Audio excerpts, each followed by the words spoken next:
Teman-teman, ada 6.608 orang yang berebut kursi di DPR RI, 560 kursi.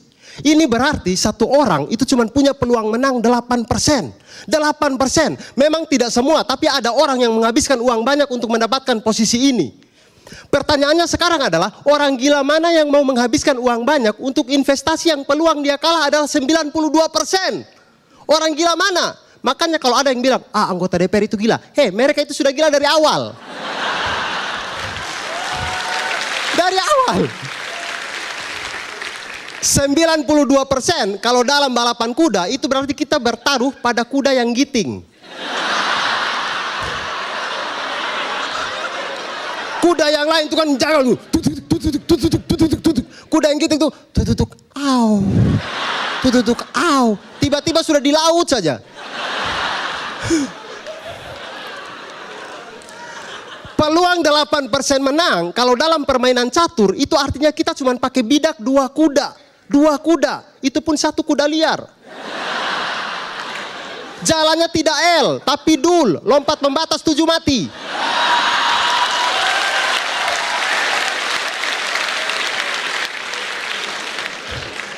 Saya bilang seperti ini teman-teman, karena bapak saya itu jadi caleg di 2014. Kemarin beliau buat kartu nama, bagus sekali, lengkap dengan foto seperti Ursula potong poni begitu. Kemudian beliau bagi ke seluruh masyarakat kampung. Beliau bagi.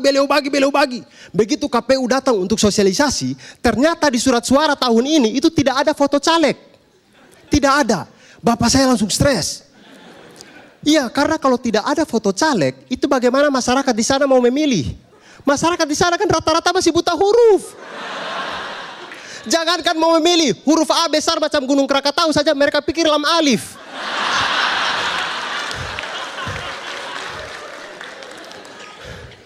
Teman-teman, menurut saya selama pendidikan di Indonesia tidak merata, demokrasi kita akan selalu rusak. Karena suara seorang profesor dengan suara seorang preman sama-sama dihitung 1. Suara orang yang memilih karena analisa dan suara orang yang memilih karena dibayar sama-sama dihitung 1.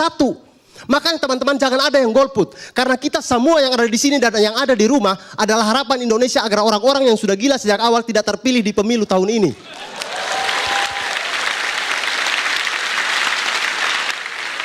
Biarkan mereka gila sendiri. Iya. Dan teman-teman, yang lebih gila itu nanti adalah tim sukses di posko pemenangan.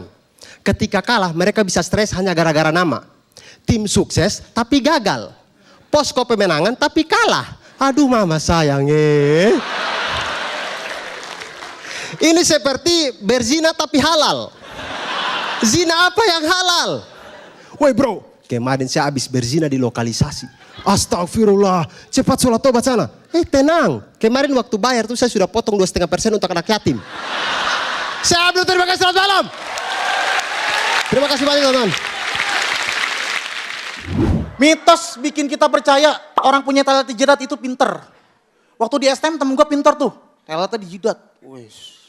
Dia di kelas ranking 2. Yang lebih pintar ranking 1. Talentnya di telalet. Numpuk. Lah bener gue mah. Dan di STM itu ada mitos ilmu tektok. Dibacok nggak mempan. Biasanya pakai batu akik. Ini nggak bermerek. Kalau bermerek serem. Ada iklannya anak STM. Dibacok, nggak mempan. Apa rahasianya? Rahasianya batu akik. Membantu menjaga kekebalan tubuh.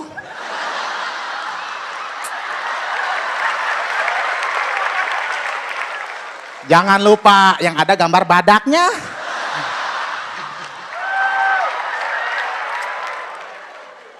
Tapi ini ada kelemahannya. Serius, ada kelemahannya. Jadi kalau misalnya make, terus cabai-cabean.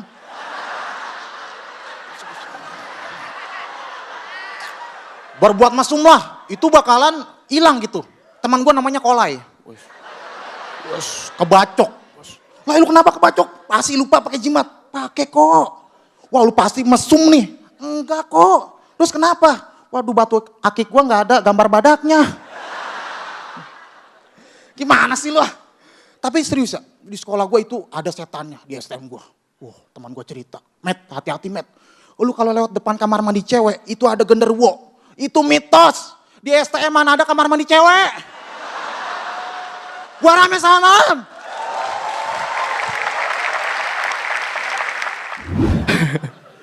Dan saya ya kalau liburan pengen banget ke Bali. Selain pantai-pantainya yang indah, pengen ngelihat festival omet-ometan. Artinya festival tarik-menarik. Jadi ada pasukan cewek, pasukan cowok. Satu ditandu, diarak, pelukan atau ciuman. Ada loh nih fotonya nih. Tuh lihat. Terlihat ceweknya agak takut. Sedangkan cowoknya antusias ya. Menggebu-gebu gitu ya. Nah semuanya senang kan? Semuanya senang nih. Kecuali yang itu tuh di ujung tuh, di bawah kamera. Sedih, karena ini mantannya, cemburu dia. Ada juga yang salah jalan. Ada yang salah jalan, tuh lihat. Pakai helm 2 orang. Tuh bawanya motor tuh. Dia salah, oh ini ngapain di sini nih?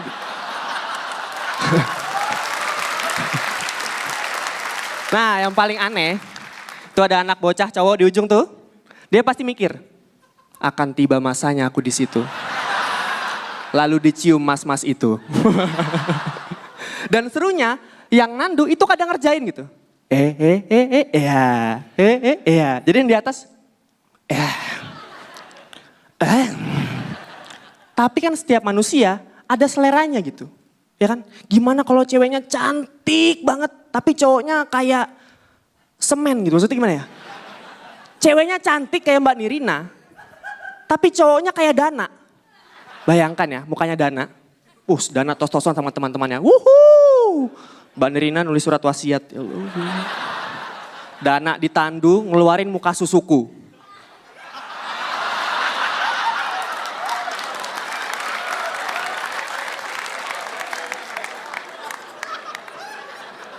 Mbak Nirina di satu sisinya.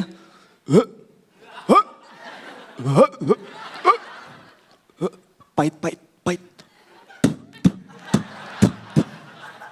Tapi karena ditandu, akhirnya makin dekat.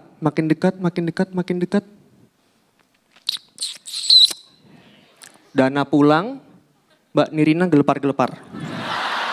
Bibirnya melepuh. Dan saya tuh suka liburan ke tempat yang menyenangkan. Ya kayak tadi omet-ometan, nonton gitu. Tapi ada orang yang hobinya, liburannya olahraga ekstrim. Bungee jumping. Itu yang kakinya diikat tuh di atas gedung lompat. Di atas gedung, bukan di meja, itu mah kepleset namanya. Bungee jumping itu, lompat. Bahkan di Hawaii ada bungee jumping di atas kawah Gunung Merapi. Pakai helikopter.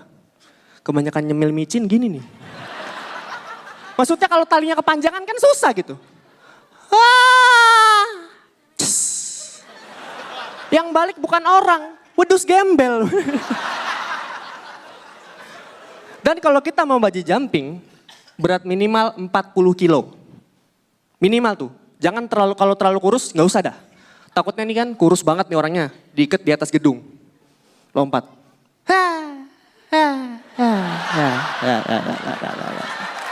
Melayang. Turunnya lama. Kalau mau cepet nih yang bungee jumping Mbak Vina. Diikat di atas gedung nih Mbak Vina. Salah nih Mbak Vina. Lompat. Gak ada suaranya, gak teriak. Yang teriak siapa? Orang dalam gedung. Gedungnya roboh. Sekian dari saya, Arie Tarwanda.